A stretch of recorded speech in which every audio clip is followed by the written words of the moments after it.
So your homework for this week is number one, set up your paper space machine. So I'm gonna post that video tonight. Please follow along with it. If you hit an area where you don't really get it, maybe first just try by yourself. And if you still can't get it, post in Slack and let me or Leah know.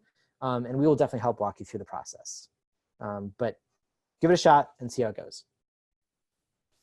Your second piece for the homework is it's probably time to start picking a project. So pick at least one project to work on.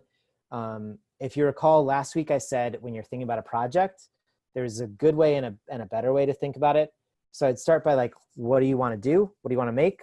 The best way to think about it though is like, what are the most unique things that I have that no one else has that I can develop a really unique output from?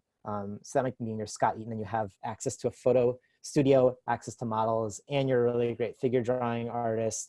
I will not hold anyone to those standards because even I'm not that good, so it would be ridiculous for me to ask other people to be. But that's a way to think about the work. Also, as Leah and I were talking about this, she made a great point that is like, it might be helpful to think about what my output should be. So in the case of like, I want to make a static image, you might use these models: StyleGAN, Munit, Style Transfer, SynGAN. If you want to make a video, you've got these other options, which are StyleGAN, which we talked a little bit about today, Next Frame Prediction, Style Transfer. CycleGAN is a little iffy on making a video. If you want to make a video using Munit or CycleGAN, let me know and we can walk through the steps. It's a little tricky, whatever. And then for both these, I asterisk SynGAN because it's like, you might not be able to make what you want. We can talk about it if you're really interested and you've seen something you want to do, but it's worth thinking about. Okay, and then, so basically like, I think you should pick a project this week. Even if you're not sure, just find something and start working on it. Because I would also like you to start making a data set.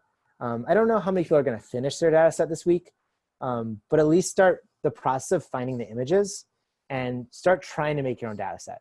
You might not get there, but I think it's better to start understanding it. So I would generally say like pick a Munit or a StyleGAN data set. Those are gonna be a little bit harder to make, but I think you'll get more interesting results out of them. If for whatever reason you're like, I do not like Munit, I do not like StyleGAN, then what I might say is find a couple videos to try Next Frame Prediction on, or find a collection of content images and style images to try with Style Transfer.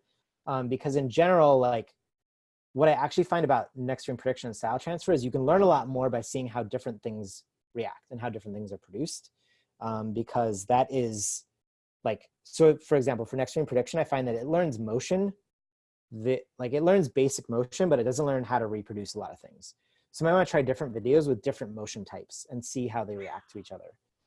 Same with Style Transfer. I find that like certain style images work really well with certain content images, and sometimes you try things and they just don't work.